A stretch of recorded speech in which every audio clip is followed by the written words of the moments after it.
ഒരു മുസ്ലിമിനോട് പിണങ്ങി പിരിഞ്ഞ് തെറ്റിപ്പിരിഞ്ഞ് നിൽക്കാൻ പാടില്ല. അങ്ങനെ പിണങ്ങി നിൽക്കുമ്പോൾ വഖൈറുഹുമാ, അവരിൽ രണ്ടാളിൽ ഏറ്റവും ഉത്തമൻ ആരാണ്?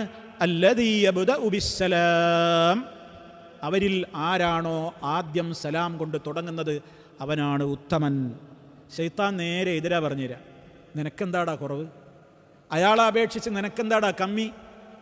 അയാളും തെറ്റി, നിങ്ങളെന്താപ്പോൾ ഇജ് മോശക്കാരനാ? എന്തിനാ അയാളുടെ കാലിലോട്ടേക്ക് നീ പോകുന്നത്? എന്തിനാ അയാളുടെ അടുത്ത് പോയിട്ട് നീ മാപ്പ് പറയണത്? നിനക്കെന്താ? നിനക്കൊരു പദവിയും നിനക്കൊരു പ്രത്യേകമായ സ്ഥാനമൊക്കെ അല്ലേ, അത് കളഞ്ഞു കുളിക്കണോ എന്നിങ്ങനെ ശൈത്താൻ വേദാന്തം ഓതും മനസ്സിൽ. വേണ്ട, അങ്ങനെ ചെയ്യണ്ട, നന്നാവണ്ട എന്നൊക്കെ പറയും. പക്ഷേ അരുത്. ആരാണോ ആദ്യം സലാം പറയുന്നത് അവനാണ് ഉത്തമൻ. അവന് വലിയ പുണ്യമുണ്ട് എന്നാണ് നബി സല്ലല്ലാഹു അലൈഹി വസല്ലം പറയുന്നത്. അല്ലെങ്കിലോ കേട്ടോളൂ, ഗുരുതരമാണ് വിഷയം. അബൂ ഹുറൈറ റളിയല്ലാഹു അൻഹു ഉദ്ധരിക്കുന്ന മറ്റൊരു ഹദീസിൽ കാണാം, അല്ലാഹുവിൻ്റെ റസൂൽ പറഞ്ഞു, ലാ യഹില്ലു ലിമുസ്ലിമിൻ അൻ യഹ്ജുറ അഖാഹു ഫൗഖ സലാസ്. കേട്ട വാചകം തന്നെ. ഇനി കേട്ട വാചകം നോക്കൂ. ഇനി പറയുന്നത് ഫമൻ ഹജറ ഫൗഖ സലാസിൻ ഫമാത ദഖലന്നാർ. ഇന്നാ ലില്ലാഹ്.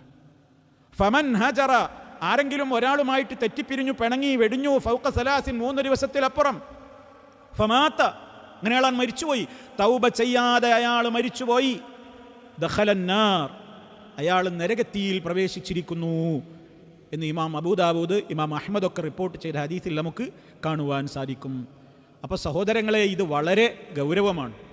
സത്യവിശ്വാസികൾ, ഞാൻ നേരത്തെ പറഞ്ഞതുപോലെ, ഒരാളുമായിട്ട് ബന്ധവിച്ഛേദനം ഒരിക്കലും പാടില്ല. ഭാര്യാഭർത്താക്കൾക്ക് ബന്ധം വിച്ഛേദിക്കുവാൻ ഇസ്ലാം അനുവാദം തന്നതാ.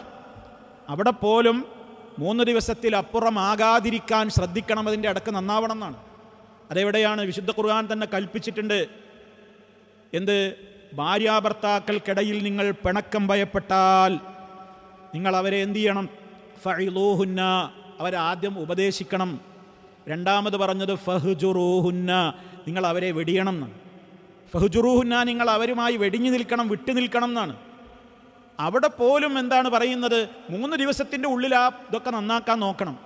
അതുകൊണ്ടും തീരുന്നില്ലെങ്കിൽ 1 മാസം വരെ നബി സല്ലല്ലാഹു അലൈഹി വസല്ലമ തൻ്റെ ഭാര്യമാരുമായി വിട്ടുനിന്നിട്ടുണ്ട്. അത് അത്രക്കും പ്രധാനപ്പെട്ട ഒരു കാരണമായതുകൊണ്ട് 1 മാസം വിട്ടുനിന്നു. 3 ദിവസത്തിലപ്പുറം പിണങ്ങി നിൽക്കാവുന്ന കേസ് ഏതിലാണ്?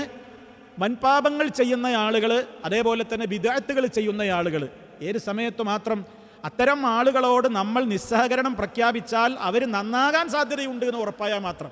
ഉദാഹരണം, ഒരാൾ കള്ളു കുടിക്കുകയാണ്, നമ്മുടെ കുടുംബത്തിലൊരാൾ മദ്യപാനിയാണ് അല്ലെങ്കിൽ വ്യഭിചാരിയാണ്. നമ്മൾ അയാളുമായിട്ട് നിസ്സഹകരണം പ്രഖ്യാപിക്കുകയാണെന്ന് വിചാരിക്കുക.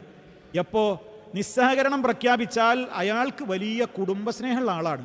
ആൾ മദ്യപാനിയൊക്കെ ആണെങ്കിലും കുടുംബത്തോടൊക്കെ വലിയ സ്നേഹമാണ്. അപ്പോൾ കുടുംബത്തിൽ നിന്ന് ഒറ്റപ്പെടുന്നത് അയാൾക്ക് വലിയ ടെൻഷൻ ഉണ്ടാക്കും. അപ്പോൾ അതുകൊണ്ട് എല്ലാ കുടുംബങ്ങളും അദ്ദേഹത്തെ നിസ്സഹകരണം പ്രഖ്യാപിച്ചിരിക്കുന്നു എന്ന് വന്നാൽ അയാൾ ആ തെറ്റിൽ നിന്ന് പിന്മാറാൻ സാധ്യതയുണ്ട്. അങ്ങനെ അയാൾ തെറ്റിൽ നിന്ന് പിന്മാറാൻ സാധ്യതയുണ്ടെങ്കിൽ മാത്രം 3 ദിവസത്തിലപ്പുറം ഒരാളോട് അയാൾ പശ്ചാത്തപിച്ച് മടങ്ങുവോളം എന്തു ചെയ്യാം? നമുക്ക് പിണങ്ങി നിൽക്കാം. അതല്ല, നമ്മളിപ്പോൾ അയാളോട് ഇത് പറഞ്ഞിട്ടൊന്നൊരു കാര്യമുള്ള, അയാൾ കുടി വർദ്ധിപ്പിക്കുകയാണ്, ഈ ടെൻഷനും കൂടി മാറ്റാൻ അയാൾ 1 കുപ്പിയും കൂടി കൂടുതൽ കുടിക്കുകയാണോ? എന്നാൽ പിന്നെ അയാളെ നിസ്സഹകരണം പ്രഖ്യാപിച്ചിട്ട് കാര്യമൊന്നും ഇല്ല. ഇതാണ് ആ വിഷയത്തിൽ നമ്മൾ വേർതിരിച്ച് മനസ്സിലാക്കിയിരിക്കേണ്ടത്. അപ്പം അതുകൊണ്ട് തന്നെ 3 ദിവസത്തിലപ്പുറം പിണങ്ങി നിൽക്കുന്നത് പോയിട്ട്, സഹോദരങ്ങളെ, ഇന്ന് നമ്മുടെ സമൂഹത്തിൻ്റെ അവസ്ഥ എന്താണ്? എത്രയോ വർഷങ്ങളായിട്ട് കണ്ടാൽ മിണ്ടാത്തവർ, എത്രയോ വർഷങ്ങളായിട്ട് മാതാപിതാക്കളുമായി തെറ്റി നിൽക്കുന്നവർ, കൂടെ പിറന്ന സഹോദരങ്ങളുമായി തെറ്റി നിൽക്കുന്നവർ. ആദർശപരമല്ല ഞാൻ പറയുന്നത്, ഈ നിലക്കുള്ള കാര്യങ്ങളിൽ ഇങ്ങനെ പിണങ്ങിപ്പിരിഞ്ഞു നിൽക്കുന്നവർ. നമ്മളോട് പിണങ്ങി നിൽക്കുന്നവരോട് പോലും അങ്ങോട്ട് പോയി സലാം പറയുന്നവനാണ് ഉത്തമൻ എന്ന് പറഞ്ഞല്ലോ. എന്നിട്ടും അവൻ പിന്നെയും ഇടം തടിച്ച് നിൽക്കുകയാണെങ്കിൽ അള്ളാഹുവിൻ്റെ റസൂൽ പറഞ്ഞതെന്താണ്? 2 ആളെയും കൂടി കുറ്റം അയാൾക്കാണ് എന്നാണ്. നമ്മൾ സലാം പറഞ്ഞിട്ടും അയാൾ മടക്കണില്ല, കുറ്റം അയാൾക്കാണ്. പിന്നെ നമ്മളോട് ഇങ്ങോട്ട് ഏറ്റവും മോശമായി പെരുമാറുന്നവനോടും അങ്ങോട്ട് നന്നായി പെരുമാറണം എന്നല്ല ഇസ്ലാം പറയുന്നത്. നീ ഏറ്റവും നല്ല നല്ല സ്വഭാവങ്ങൾ കൊണ്ട് പ്രതിരോധിക്കുന്നതാണ്. കാരണം എന്താണ്? ഏറ്റവും വിദ്വേഷമുള്ള മനസ്സുകളെ നന്നാക്കുവാൻ ഒരു മാർഗമാണത്. ഞാൻ ഇങ്ങനെയൊക്കെ ഇയാളോട് ഇവളോട് പെരുമാറിയിട്ടും ഇവളിപ്പോഴും അല്ലെങ്കിൽ ഇയാൾ എന്നോട് ഇപ്പോഴും ഇങ്ങനെ വർത്തിക്കുന്നുണ്ടല്ലോ, ഇനി എന്തിനാ ഞാൻ ഇങ്ങനെ തുടരണ്ട എന്നൊരു സന്മനസ് അയാൾക്ക് തോന്നിയാലോ? അപ്പം അതുകൊണ്ട് ആ നിലക്കുള്ള ഒരു കാരണത്തിന് നിമിത്തമാകുമല്ലോ അത്. അപ്പോൾ അതാണ് ആ വിഷയത്തിൽ നമ്മൾ മനസ്സിലാക്കിയിരിക്കേണ്ടത്. അപ്പം അതുകൊണ്ട് തന്നെ ഇന്ന് വർഷങ്ങളോളം തെറ്റിപ്പിരിഞ്ഞ് നടക്കുന്ന ആളുകൾക്ക് അനുഭവിക്കാനിരിക്കുന്ന ദുരന്തം നമ്മൾ മനസ്സിലാക്കണം. നിസ്കരിച്ചിട്ടൊന്നും കാര്യം ഉണ്ടാവില്ല, നോമ്പെടുത്തിട്ടൊന്നും കാര്യം ഉണ്ടാവില്ല, അത് അള്ളാൻ്റെ അടുക്കലേക്കാണ്ട് ഉയരൂല. അതാണ് ഇനി വായിക്കാൻ പോകുന്ന ഹദീസിലുള്ളത്.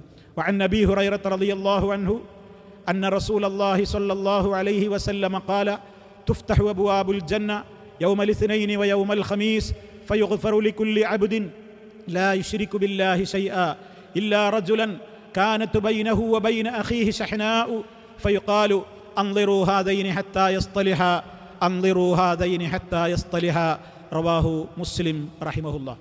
മഹാനായ ഇമാം അബൂ ഹുറൈറ റളിയല്ലാഹു തആല അൻഹു സുപ്രസിദ്ധനായ സഹാബിയാണ്. ആയിരക്കണക്കിന് ഹദീസുകൾ റിപ്പോർട്ട് ചെയ്തിട്ടുള്ള സഹാബിയാണ്. ഏറ്റവും കൂടുതൽ വിമർശനത്തിന് വിധേയനായ സഹാബിയാണ്. ഹദീസ് നിഷേധികളുടെ കണ്ണിലെ കരടുമാണ് ഇമാം അബൂ ഹുറൈറ റളിയല്ലാഹു അൻഹു. ഒരു കാലഘട്ടത്തിൽ ശത്രുക്കൾ അക്കാലം മുതൽ ഇക്കാലം വരെ ചേകനൂർ മൗലവി തൊട്ട് ഇന്നുള്ള ഹദീസ് നിഷേധികൾക്ക് വരെ തീർത്താൽ തീരാത്ത വിദ്വേഷമുള്ള വ്യക്തിയാണ് ഇമാം അബൂ ഹുറൈറ റളിയല്ലാഹു അൻഹു.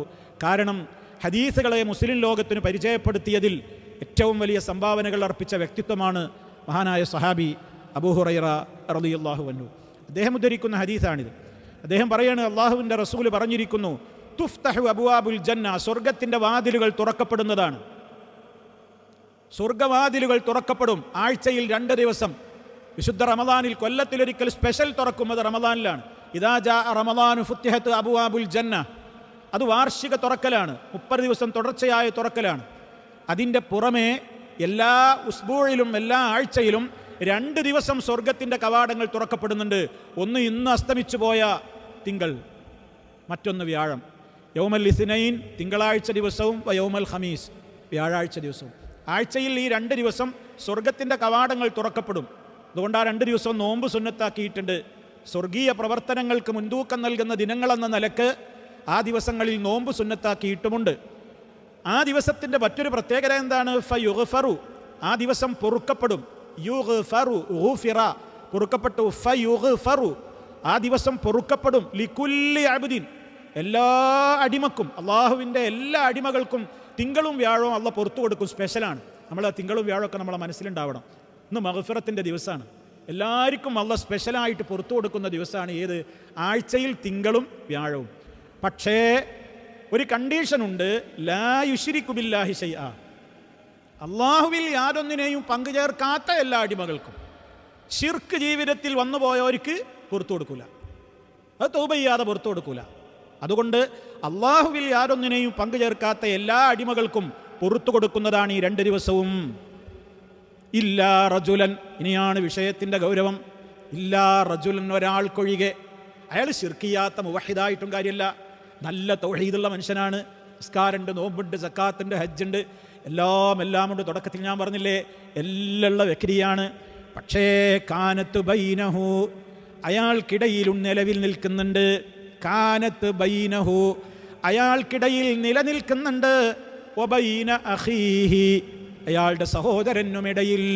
സഹോദരൻ എന്ന് പറയുമ്പോൾ ഉമ്മയും വാപ്പിയും ഒത്ത സഹോദരനോ ഉമ്മയൊത്ത സഹോദരനോ അല്ലെങ്കിൽ മറ്റാരോ ആവട്ടെ, ഇന്നമൽ മോമിനൂന ഇഖ്വാൻ നമ്മൾ പറഞ്ഞില്ലേ, മുഅ്മിനീങ്ങളൊക്കെ സഹോദരങ്ങളാണ്. അപ്പോൾ ആരോടെങ്കിലും അയാളുടെ മനസ്സിൽ നിലനിൽക്കുന്നുണ്ട് എന്ത്? ഷഹ്നാ, പക. ഷഹ്നാ എന്ന് പറഞ്ഞാൽ പക, വിദ്വേഷം, ഈർഷ്യത എന്നുള്ളതിനൊക്കെ പറയുന്ന വേർഡാണ് ഷഹ്നാ.